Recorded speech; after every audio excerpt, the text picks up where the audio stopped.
ನಮಸ್ತೆ. ನೀವು ಕೇಳುತ್ತಿದ್ದೀರಿ ಪ್ರೇಮ್ ಅನ್ಮೋಲ್ ಹೋತಾ ಹೈವಾಣಿ. ನಾನು ನಿಮ್ಮ ಹೋಸ್ಟ್ ವಾಣಿ. ಇಂದು ನೀವು ಕೇಳುವಿರಿ ರಾಶೀಲ್ ಆದೇಶದಿಂದ ನನ್ನ ಪಪ್ಪ ಅವರ ಮೊದಲ ವಿಮಾನ ಪ್ರಯಾಣ ಹೇಗೆ ಖರಾರಾಯಿತು, ದಾದಿ ಅವರ ಸಂಕೋಚದ ನಿರ್ಧಾರ ನಮ್ಮ ಸುದೀರ್ಘ ಪ್ರಯಾಣವನ್ನು ಹೇಗೆ ಸಕಾರಾತ್ಮಕ ಮಾಡಿತು, ಸ್ವಪ್ನಿಲ್ ಒರೆಸಿದ ಪಪ್ಪ ಅವರ ಭಾವನಾತ್ಮಕ ಕಣ್ಣೀರು ಮತ್ತು ಅತ್ತಿಗೆಯರ ಆ ತುಂಟಾಟ ನನ್ನನ್ನು ಹೇಗೆ ಸಿಗ್ಗುಪಡಿಸಿತು ಎಂದು. ಸುದೀರ್ಘ ಪ್ರಯಾಣ ಮತ್ತು ದಾದಿ ಅವರ ಆದೇಶ. ಅನಿವಾರ್ಯ ಪ್ರಯಾಣ. ವಿವಾಹಕ್ಕೆ ಕೇವಲ 11 ದಿನಗಳಷ್ಟೇ ಬಾಕಿ ಇತ್ತು.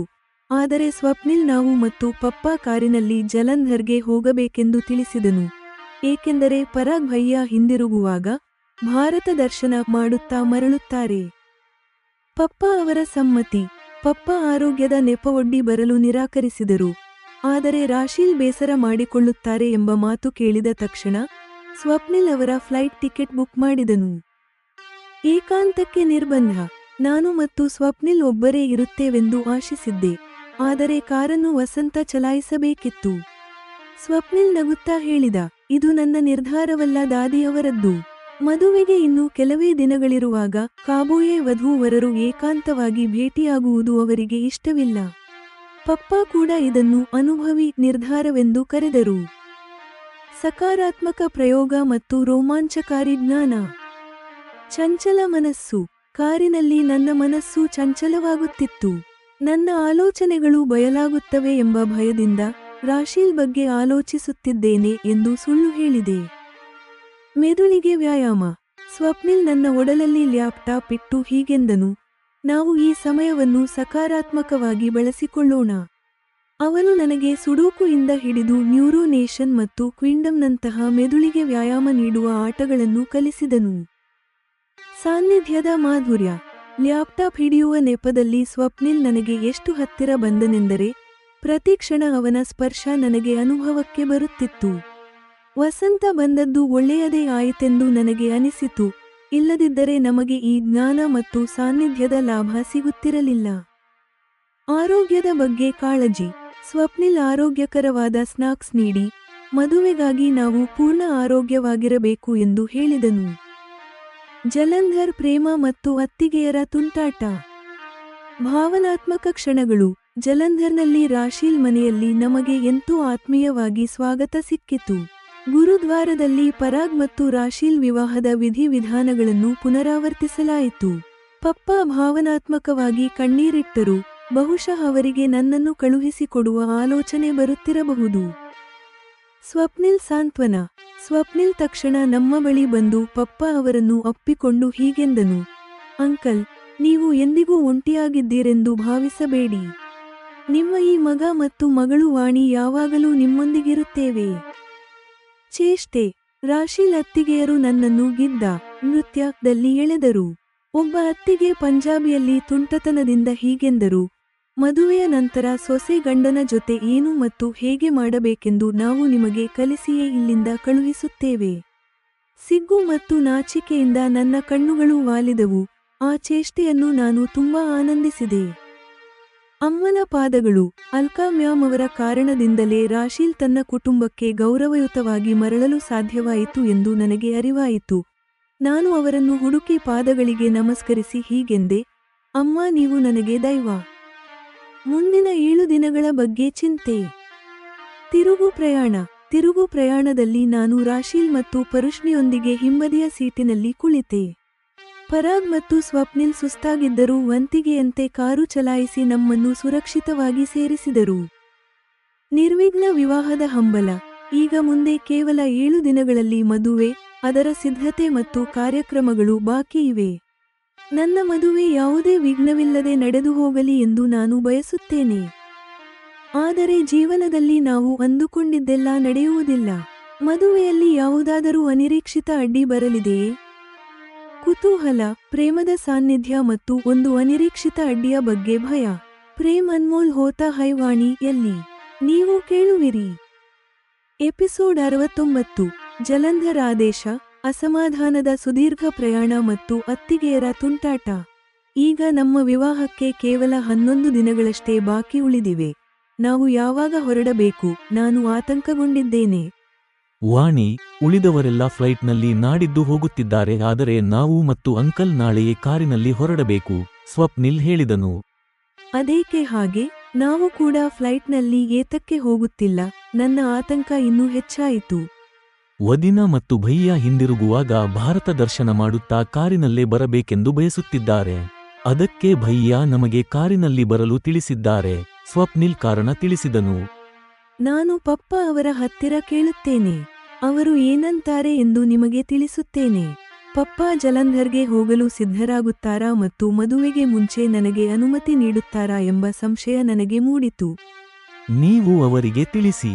ಜಲಂಧರ್ಗೆ ಹೋಗುವುದು ಬಿಟ್ಟು ಅಂಕಲ್ ಮತ್ತು ನಿನಗೆ ಬೇರೆ ದಾರಿಯಿಲ್ಲ, ಸ್ವಪ್ನಿಲ್ ಒಂದು ರೀತಿಯಲ್ಲಿ ಆದೇಶಿಸಿದನು. ನಾನು ಪಪ್ಪ ಅವರ ಹತ್ತಿರ ಪ್ರೋಗ್ರಾಂ ಬಗ್ಗೆ ಮಾತನಾಡಿದಾಗ ಅವರು ನನ್ನನ್ನು ಕಳಿಸಲು ಅಥವಾ ತಾವೇ ಬರಲು ಸಿದ್ಧರಿಲ್ಲ. ರಾಶೀಲ್ ಬೇಸರ ಪಡುತ್ತಾರೆ ಎಂದು ನಾನು ಹೇಳಿದ ಮೇಲೆ ಅವರು ನನಗೆ ಅನುಮತಿ ನೀಡಿದರು, ಆದರೆ ತಾನು ಬರಲಾರೆ ಎಂದು ತಿಳಿಸಿದರು. ನಾನು ಸ್ವಪ್ನಿಲ್ಗೆ ಕರೆ ಮಾಡಿದೆ. ಸ್ವಪ್ನಿಲ್, ಪಪ್ಪ ಏನಂತಾರೆ ಅಂದ್ರೆ ಅಷ್ಟು ದೂರದ ಪ್ರಯಾಣ ಅವರ ಆರೋಗ್ಯಕ್ಕೆ ಒಳ್ಳೆಯದಲ್ಲವಂತೆ. ನನ್ನ ಮದುವೆಯ ಸಮಯದಲ್ಲಿ ಅನಾರೋಗ್ಯಕ್ಕೊಳಗಾಗುವ ರಿಸ್ಕ್ ಅವರು ತೆಗೆದುಕೊಳ್ಳಲು ಬಯಸುತ್ತಿಲ್ಲ. ಅವರು ಜಲಂಧರ್ ಬರಲು ಸಿದ್ಧರಿಲ್ಲ ಎಂದು ತಿಳಿಸಿದೆ. ಸರಿ, ಅವರಿಗೂ ಕೂಡ ಫ್ಲೈಟ್ ಟಿಕೆಟ್ ಬುಕ್ ಮಾಡುತ್ತೇನೆ. ಸ್ವಪ್ನಿಲ್ ಒಂದು ದಾರಿ ಹುಡುಕಿದನು. ಹೀಗೆ ಪಪ್ಪ ಅವರ ಮೊದಲ ವಿಮಾನ ಪ್ರಯಾಣ ಖರಾರಾಯಿತು. ನಾನು ಕೂಡ ಮನಸ್ಸಿನಲ್ಲಿ ತುಂಬಾ ಸಂತೋಷವಾಗಿದ್ದೇನೆ. ಮೊದಲ ಕಾರಣ, ನನಗೆ ಜಲಂಧರ್ನಲ್ಲಿ ರಾಶೀಲ್ ತವರಿನವರ ಜೊತೆ ಇರುವ ಅವಕಾಶ ಸಿಗುತ್ತಿದೆ. ಹಾಗೆಯೇ ಸ್ವಪ್ನಿಲ್ ಜೊತೆಗಿನ ಸುದೀರ್ಘ ಪ್ರಯಾಣದ ಕಲ್ಪನೆಯೇ ನನಗೆ ತುಂಬಾ ರೋಮಾಂಚನಕಾರಿ ಎನಿಸುತ್ತಿದೆ. ಈಗ ನನ್ನ ಮನಸ್ಸಿನಲ್ಲಿ ಸಿಹಿಯಾದ ಕಲ್ಪನೆಗಳು ಶುರುವಾದವು. ಆ ಕಲ್ಪನೆಗಳೇ ಇಷ್ಟು ಮಧುರವಾಗಿದ್ದರೆ ಅವು ನಿಜವಾದಾಗ ಎಷ್ಟು ಚೆನ್ನಾಗಿರುತ್ತದೆ ಎಂದು ಆಲೋಚಿಸುತ್ತಾ ಪ್ರತಿಕ್ಷಣವೂ ರೋಮಾಂಚನದಿಂದ ಇದ್ದೇನೆ. ಮರುದಿನ ಸ್ವಪ್ನಿಲ್ ನನ್ನನ್ನು ಪಿಕಪ್ ಮಾಡಿಕೊಳ್ಳಲು ಬಂದನು. ಕಾರಿನಲ್ಲಿ ನಾನು, ಸ್ವಪ್ನಿಲ್ ಮಾತ್ರ ಇರುತ್ತೇವೆಂದು ಆಶಿಸಿದ್ದೆ. ಆದರೆ ನಡೆದದ್ದೇ ಬೇರೆ. ಕಾರನ್ನು ವಸಂತ ಚಲಾಯಿಸಬೇಕಿತ್ತು. ವಸಂತ ನನ್ನ ಸೂಟ್ ಕೇಸ್ ಡಿಕ್ಕಿಯಲ್ಲಿ ಇರಿಸುತ್ತಿರುವಾಗ ಸ್ವಪ್ನಿಲ್ ಹೀಗೆ ಹೇಳಿದನು. ನಮ್ಮನ್ನು ಜಲಂಧರ್ ತಲುಪಿಸಿದ ನಂತರ ವಸಂತ ರೈಲಿನಲ್ಲಿ ವಾಪಸ್ ಹೋಗುತ್ತಾನೆ. ಜಲಂಧರ್ನಿಂದ ಹಿಂದಿರುಗುವಾಗ ಪರಾಗ್ ಭಯ್ಯ ಮತ್ತು ನಾನು ಇರುವುದರಿಂದ ಆಗ ನಮಗೆ ವಸಂತನ ಅವಶ್ಯಕತೆ ಇರುವುದಿಲ್ಲ. ನಮ್ಮನ್ನು ಜೊತೆಯಲ್ಲಿ ನೋಡಿ ಪಕ್ಕದ ಮನೆಯವರು ಕಿಟಕಿಗಳಿಂದ ನನ್ನ ಕಾಬೋಯೆ ಗಂಡನನ್ನು ನೋಡಲು ಕುತೂಹಲದಿಂದ ನೋಡುತ್ತಿದ್ದಾರೆ. ಅದನ್ನು ನೋಡಿ ನನಗೆ ಹೆಮ್ಮೆ ಎನಿಸಿತು. ಹೌದು, ಸುರಕ್ಷಿತ ಪ್ರಯಾಣಕ್ಕಾಗಿ ನೀವು ಒಳ್ಳೆಯ ನಿರ್ಧಾರ ತೆಗೆದುಕೊಂಡಿದ್ದೀರಿ ಎಂದು ನಾನು ಹೇಳಬೇಕಾಯಿತು. ಇದು ನನ್ನ ನಿರ್ಧಾರವಲ್ಲ, ದಾದಿ ಅವರದ್ದು. ಮದುವೆಗೆ ಕೆಲವೇ ದಿನಗಳಿರುವಾಗ ಕಾಬೋಯೆ ವಧೂವರರು ಏಕಾಂತವಾಗಿ ಕಳೆಯುವುದು ಅವರಿಗೆ ಇಷ್ಟವಿಲ್ಲ ಎಂದು ಸ್ವಪ್ನಿಲ್ ನಗುತ್ತಾ ಹೇಳಿದನು. ನಾವು ಸಾಮಾನ್ಯ ವಧೂವರರಂತಲ್ಲ ಎಂಬುದು ದಾದಿ ಅವರಿಗೆ ತಿಳಿಯದು. ನಾವು ಏಕಾಂತವನ್ನು ದುರುಪಯೋಗ ಪಡಿಸಿಕೊಳ್ಳುವುದಿಲ್ಲ ಎಂದು ನಾನು ಕೂಡ ನಗುತ್ತಾ ಅಂದೆ. ಹೌದು ಮಗನೇ, ನಿಮ್ಮ ದಾದಿ ಅವರಿಗೆ ಬಹಳ ಅನುಭವವಿದೆ. ಅವರು ಹೀಗೆ ಮಾಡಿ ನನ್ನ ಆತಂಕವನ್ನು ಹೋಗಲಾಡಿಸಿದ್ದಾರೆ. ಇದು ಪಪ್ಪ ಅವರ ಧ್ವನಿ. ಅವರು ಯಾವಾಗ ನಮ್ಮ ಹಿಂದೆ ಬಂದರೋ ನಾವು ಗಮನಿಸಲೇ ಇಲ್ಲ. ನಾನು ತುಸು ಸಂಕೋಚಪಟ್ಟೆ. ನಂತರ ನಾವಿಬ್ಬರೂ ಜೊತೆಯಾಗಿ ಅವರ ಪಾದಗಳಿಗೆ ನಮಸ್ಕರಿಸಿದೆವು. ಚಿರಾಯುವಾಗಿರಿ ಎಂದು ಅವರು ಹರಸಿ ನಮ್ಮನ್ನು ಕಳುಹಿಸಿಕೊಟ್ಟರು. ನಾವು ಕುಳಿತ ತಕ್ಷಣ ಕಾರು ಗಮ್ಯಸ್ಥಾನದತ್ತ ಹೊರಟಿತು. ನಾನು ನನ್ನ ಚಂಚಲ ಮನಸ್ಸಿಗೆ ಹೀಗೆ ಸಮಾಧಾನ ಹೇಳಿಕೊಂಡೆ, ತುಸು ತಾಳ್ಮೆಯಿಂದ ಇರು, ಇನ್ನು 10 ದಿನಗಳಷ್ಟೇ ಬಾಕಿ ಇದೆಯಲ್ಲ. ಆಮೇಲೆ ಒಬ್ಬರ ಮೇಲೊಬ್ಬರಿಗೆ ಸರ್ವ ಹಕ್ಕುಗಳು, ಸ್ವಾತಂತ್ರ್ಯ ದೊರೆಯುತ್ತದೆ. ವಾಣಿ, ಏನನ್ನು ಆಲೋಚಿಸುತ್ತಿರುವೆ ಎಂದು ಸ್ವಪ್ನಿಲ್ ಕೇಳಿದ ತಕ್ಷಣ ನಾನು ಬೆಚ್ಚಿಬಿದ್ದೆ. ಕಳ್ಳತನ ಮಾಡುತ್ತಾ ಸಿಕ್ಕಿಬಿದ್ದಂತೆ ಎನಿಸಿತು.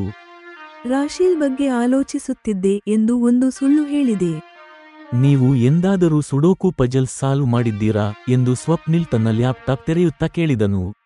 ಯಾವತ್ತೂ ಇಲ್ಲ, ಅಪರೂಪಕ್ಕೊಮ್ಮೆ ಸ್ವಲ್ಪ ಮಾಡಿದ್ದೇನೆ ಎಂದು ಹೇಳಿದೆ. ನಾವು ಬಹಳ ದೂರ ಪ್ರಯಾಣ ಮಾಡಬೇಕಿದೆ. ನಾವು ಈ ಸಮಯವನ್ನು ಸಕಾರಾತ್ಮಕವಾಗಿ ಬಳಸಿಕೊಳ್ಳೋಣ ಎನ್ನುತ್ತಾ ಸ್ವಪ್ನಿಲ್ ಆನ್ಲೈನ್ ಸುಡೋಕು ಓಪನ್ ಮಾಡಿ ಲ್ಯಾಪ್ಟಾಪ್ ನನ್ನತ್ತ ಜರಿಸಿದನು. ನಾನಲ್ಲ, ನೀವು ಮಾಡಿ, ನಾನು ನೋಡಿ ಕಲಿತುಕೊಳ್ಳುತ್ತೇನೆ ಎಂದು ಅಂದೆ. ಆಗ ಸ್ವಪ್ನಿಲ್ ತನ್ನ ಸೀಟ್ ಬೆಲ್ಟ್ ಬಿಚ್ಚಿ ನನ್ನತ್ತ ಜರುಗಿದನು. ಇದರಿಂದಾಗಿ ನಾನು ಸ್ಕ್ರೀನ್ ಸರಿಯಾಗಿ ನೋಡಬಲ್ಲೆ. ಸ್ವಪ್ನಿಲ್ ನನಗೆ ವಿವರಿಸುತ್ತಾ ಸುಡೋಕು ಸಾಲ್ವ್ ಮಾಡಲು ಶುರು ಮಾಡಿದನು. ನಾನು ಲ್ಯಾಪ್ಟಾಪ್ ಸರಿಹೊಂದಿಸಿಕೊಂಡೆ. ಈಗ ಅರ್ಧದಷ್ಟು ನನ್ನ ಒಡಲಲ್ಲಿ, ಇನ್ನರ್ಧ ಸ್ವಪ್ನಿಲ್ ಒಡಲಲ್ಲಿದೆ. ಹೀಗೆಯೇ ಚೆನ್ನಾಗಿದೆ ಎಂದು ನಾನು ಕೂಡ ಸಂಕೇತಿಸಿದೆ. ಇದರಿಂದ ನಾವಿಬ್ಬರೂ ತುಂಬಾ ಹತ್ತಿರವಾದೆವು. ಭುಜದಿಂದ ಪಾದದವರೆಗೆ ಸ್ವಪ್ನಿಲ್ ಸ್ಪರ್ಶ ನನಗೆ ಅನುಭವಕ್ಕೆ ಬರುತ್ತಿದೆ. ನಾವು ಹೀಗೆ ಜೊತೆಯಾಗಿ ಕೆಲಸ ಮಾಡುವುದು ವಸಂತನಿಗೆ ಏನೂ ಇಬ್ಬಂದಿ ಎನಿಸುತ್ತಿಲ್ಲ. ಜಲಂಧರ್ ಪ್ರಯಾಣದಲ್ಲಿ ನಾನು ಸ್ವಪ್ನಿಲ್ನ ಇನ್ನೊಂದು ಮಗ್ಗುಲನ್ನು ಕಂಡೆ. ಸುಡೋಕು ಅಲ್ಲದೆ ನ್ಯೂರೋನೇಷನ್, ವರ್ಡಲ್ ಮುಂತಾದ ಹೊಸ ಹೊಸ ಗೇಮ್ಸ್ ಅವನು ನನಗೆ ಕಲಿಸಿದನು. ಇವೆಲ್ಲವೂ ಮೆದುಳಿಗೆ ವ್ಯಾಯಾಮ ನೀಡುವ ಒಳ್ಳೆಯ ಆಟಗಳು. ಸ್ವಪ್ನಿಲ್ ಬಹಳ ಸುಲಭವಾಗಿ ಆಡುತ್ತಿದ್ದಾನೆ. ನನಗಂತೂ ತುಸು ಕಷ್ಟವೆನಿಸಿತು. ಅವನು ನನ್ನನ್ನು ಹುರಿದುಂಬಿಸುತ್ತಾ ನನ್ನಿಂದಲೂ ಆಡಿಸುತ್ತಿದ್ದಾನೆ. ಹೀಗೆ ಆಗೊಮ್ಮೆ ಈಗೊಮ್ಮೆ ಕಿಟಕಿ ಹೊರಗಿನ ದೃಶ್ಯಗಳನ್ನು ನೋಡುತ್ತಾ ಅಪ್ಪಿದಂತೆ ಕುಳಿತು ಆಟಗಳನ್ನು ಆಡುತ್ತಾ ಹೋಗುತ್ತಿದ್ದೇವೆ. ಮಧ್ಯೆ ಮಧ್ಯೆ ಸ್ವಪ್ನಿಲ್ ತಂದ ಹೆಲ್ದಿ ಸ್ನಾಕ್ಸ್ ತಿನ್ನುತ್ತಿದ್ದೇವೆ. ವಸಂತನಿಗೂ ಕೊಡುತ್ತಿದ್ದೇವೆ. ಸ್ವಪ್ನಿಲ್ ಆಹಾರ ಪದಾರ್ಥಗಳನ್ನು ಕೂಡ ಬಹಳ ಯೋಚಿಸಿ ಆಯ್ಕೆ ಮಾಡಿಕೊಂಡಿದ್ದಾನೆ.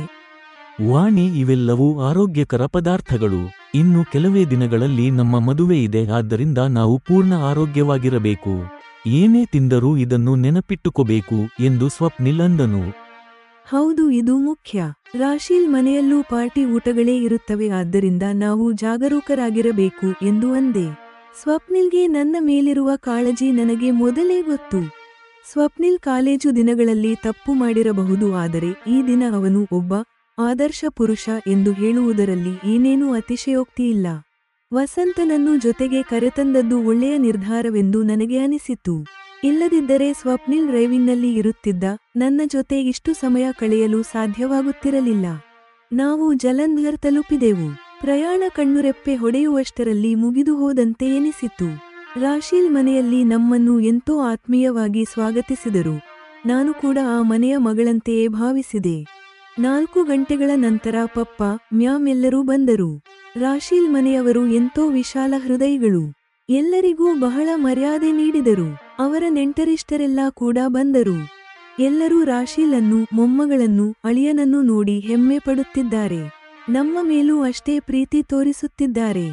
ಬಹಳ ವರ್ಷಗಳ ನಂತರ ರಾಶೀಲ್ ಮನೆಗೆ ಬಂದಿದ್ದಕ್ಕಾಗಿ ನಡೆದ ವೇಡುಕ ಮದುವೆಯಂತೆಯೇ ಇತ್ತು. ಗುರುದ್ವಾರದಲ್ಲಿ ಪರಾಗ್ ರಾಶಿ ಮದುವೆ ಮತ್ತೆ ನಡೆದಂತೆ ಎನಿಸಿತು. ಎಲ್ಲ ಸಂಪ್ರದಾಯಗಳು ಎಂತೋ ಸಡಗರದಿಂದ ನಡೆದವು. ನಾನು ಪಪ್ಪ ಅವರ ಜೊತೆಯೇ ಇದ್ದೆ. ಅವರ ಕಣ್ಣಲ್ಲಿ ನೀರು ಬಂದಿತು. ಬಹುಶಃ ನನ್ನ ಮದುವೆಯ ಬಗ್ಗೆ ಆಲೋಚಿಸುತ್ತಾ ತನ್ನೊಬ್ಬಳೇ ಮಗಳನ್ನೂ ಕಳುಹಿಸಿಬಿಡಬೇಕಲ್ಲ ಎಂದು ಬೇಸರ ಪಡುತ್ತಿದ್ದಾರೆ. ನಾನು ಅವರ ಕಣ್ಣೀರು ಒರೆಸಿ ನನ್ನ ಭುಜದ ಮೇಲೆ ಅವರ ತಲೆ ಆನಿಸಿಕೊಂಡೆ. ಸ್ವಪ್ನಿಲ್ ಇದನ್ನು ನೋಡಿ ನಮ್ಮ ಬಳಿ ಬಂದನು.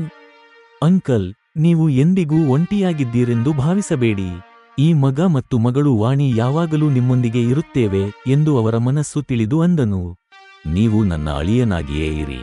ನಿಮ್ಮನ್ನು ಮಗನೆಂದು ಅಂದುಕೊಳ್ಳಲಾರೆ, ಏಕೆಂದರೆ ನನ್ನ ಮಗನನ್ನು ನಾನು ಕಳೆದುಕೊಂಡಿದ್ದೇನೆ.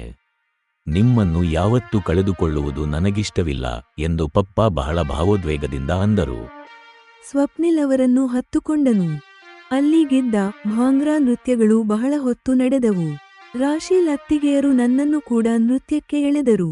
ನನಗೆ ಬರದು ಅಂದರೂ ಕೇಳಲಿಲ್ಲ. ಅವರು ಏನಂದರು ಅಂದ್ರೆ, ಗಿದ್ದ ನಾವು ಕಲಿಸುತ್ತೇವೆ ನಿಮಗೆ, ನಾವು ನಿಮಗೆ ಗಿದ್ದ ಕಲಿಸುತ್ತೇವೆ. ಒಬ್ಬ ಅತ್ತಿಗೆ ಹಾರಿಯಾಗಿ ಇನ್ನೂ ಹೀಗಂದರು, ಮದುವೆಯಾದ ಮೇಲೆ ಗಂಡನ ಜೊತೆ ಏನು ಮಾಡಬೇಕೆಂದು ಕೂಡ ಕಲಿಸಿಯೇ ಕಳಿಸುತ್ತೇವೆ. ಮದುವೆಯಾದ ಮೇಲೆ ಗಂಡನ ಜೊತೆ ಹೇಗೆ ಇರಬೇಕೆಂದು ಕೂಡ ನಾವು ನಿಮಗೆ ಕಲಿಸಿ ಕಳಿಸುತ್ತೇವೆ. ಅವರ ಮಾತಿಗೆ ನನಗೆ ಬಹಳ ನಾಚಿಕೆಯಾಯಿತು. ತಲೆ ತಗ್ಗಿಸಿಕೊಂಡೆ. ಅತ್ತಿಗೆಯರೆಲ್ಲ ಸೇರಿ ನನ್ನನ್ನು ಬಹಳ ತುಂಟಾಟ ಮಾಡಿದರು. ಆದರೆ ಅದು ನನಗೆ ಎಂತೋ ಖುಷಿ ನೀಡಿತು.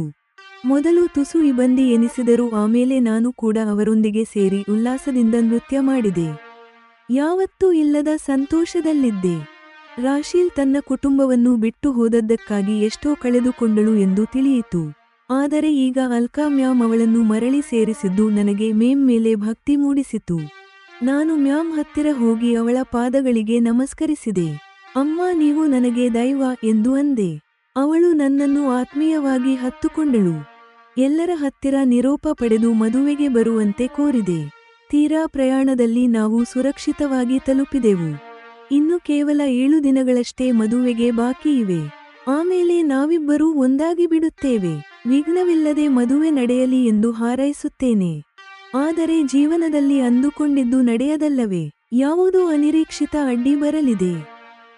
ಜೆಮಿನಾಯ್ ವಿಮರ್ಶೆ ಮತ್ತು ಮುಕ್ತಾಯ. ಪ್ರಿಯ ಶ್ರೋತೃಗಳೇ, ಎಪಿಸೋಡ್ 69 ಒಂದು ಸುಂದರ ಪ್ರಯಾಣ ಮತ್ತು ಭಾವನೆಗಳ ಸಮ್ಮಿಲನ. ಮದುವೆಯಲ್ಲಿ ಬರಲಿರುವ ಆ ಅಡ್ಡಿ ಏನು ತಿಳಿಯಲು ಮುಂದಿನ ಎಪಿಸೋಡ್ ನೋಡಿ. ಎಪಿಸೋಡ್ 69 ಸಮಾಪ್ತ.